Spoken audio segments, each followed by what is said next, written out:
அன்பு நேயர்களே வணக்கம்.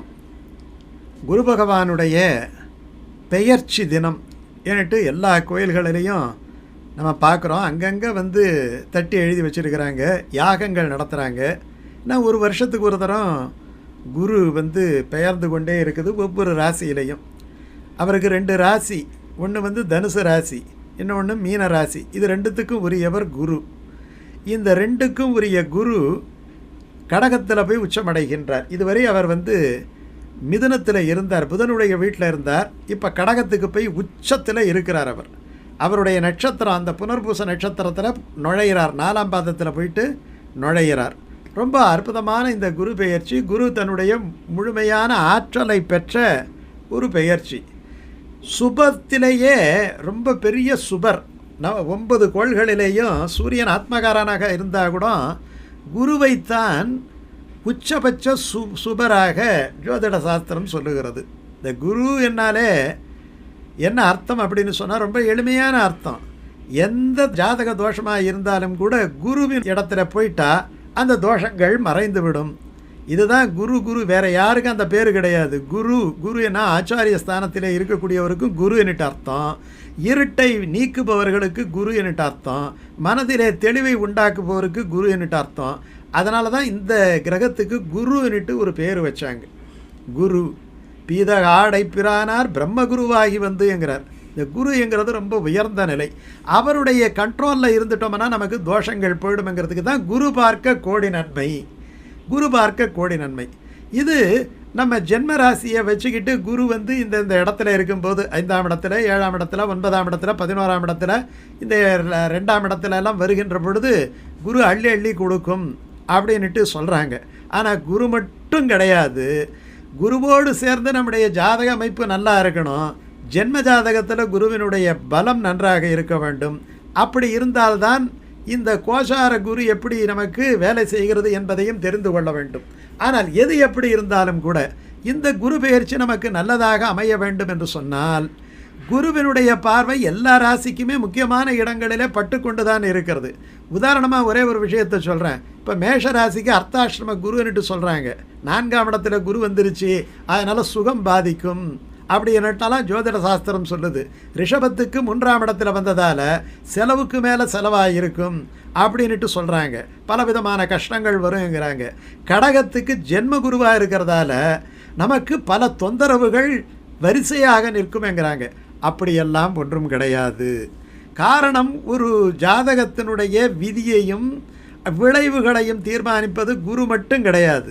குருவோடு சேர்ந்து 9 கிரகங்களும் தீர்மானிக்கும். அப்போ குருவுக்கு என்ன இதில் வேலை என்று சொன்னால் மற்ற கிரகங்களுடைய தீமைகளை குறைக்கும். மரணத்தை கூட தள்ளி போடுகின்ற ஆற்றல் குருவினுடைய பார்வைக்கு உண்டு என்பதை புராணத்திலே ஒரு அற்புதமான கதை.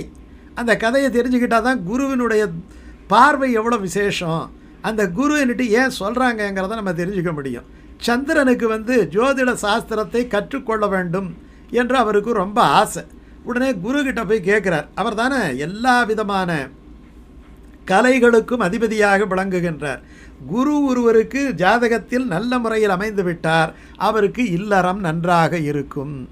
இல்லறம் நன்றாக இருக்கும் பொழுது அந்த சந்ததி நல்லாக இருக்கும். அதனால தான் அந்த புத்திரகாரகனுக்கு குருவை வைத்தார்கள்.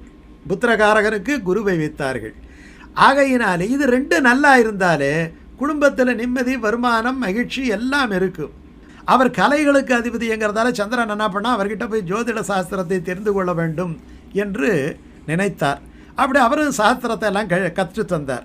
உடனே சரி நீயே முயற்சி பண்ணி ஒரு ஜாதகத்தை கணி அப்படின்னு சொன்னவொடனே அப்போதைக்கு பிறந்த ஒரு குழந்தையினுடைய ஜாதகத்தை அவர் ரொம்ப நுட்பமாக ஒரு வரைபடம் தயாரித்து அவரை எல்லாம் தீர்மானம் பண்ணிவிட்டு அவர் அந்த குழந்தையினுடைய ஆயுள் உட்பட நிர்ணயம் பண்ணிவிட்டார். இந்த குழந்தை மிக சின்ன குழந்தையாக தொட்டிலில் தூங்கும் பொழுது இதனுடைய ஆயுள் முடிந்துவிடும் என்பது அதனுடைய விதி என்பதினாலே அதையும் குறித்து கொண்டார். இப்போ குருக்கிட்ட போய் சொல்கிறார், நான் செய்தது சரிதானா, இந்த கணக்குகளெல்லாம் சரிதானாங்கிறார். நேர்லேயே பரீட்சை பண்ணி பார்த்துருவோமே, இன்றைக்கி சாயங்காலம் 5 மணிக்கு நீ கொடுத்த அந்த காலக்கெடு இருக்குது, இந்த குழந்தை மரணம் அடைந்து விடும் என்று நம்ம நேர்லேயே போய் பார்ப்போமேங்கிறார். உடனே நேரில் போய் பார்க்குறாங்க. 5 மணிக்கு அந்த குழந்தை மரணமடைய வேண்டும், உடனே குருவும் சந்திரனும் 2 பேரும் சேர்ந்து கொண்டு அந்த குழந்தையை பார்க்கிறார்கள். உடனே இது எப்படி இறங்கும், இதுக்கு ராகு கேது தோஷம் இருக்கதாலே ஒரு சர்ப்பம் கடித்து இது இறந்துவிடும் என்று சொல்லுகின்ற பொழுது எங்கேயிருந்து ஒரு சர்ப்பம் வருகின்றது. அந்த குழந்தை தூங்கி கொண்டிருக்கிற தொட்டிலின் மீது ஏறுகிறது. ஏறி அந்த குழந்தையை கொத்துவதற்கு பார்க்கின்ற பொழுது அந்த பாம்பினுடைய வாலானது ஒரு சங்கிலியிலே மாட்டிக்கொள்கிறது. உடனே தலையை திருப்பி அந்த சங்கிலிக்குள் அந்த பாம்பு நுழைகின்ற பொழுது உடனே அந்த பாம்பானது 2 துண்டாக அடிபட்டு கீழே விழுந்து இறந்து விடுகிறது.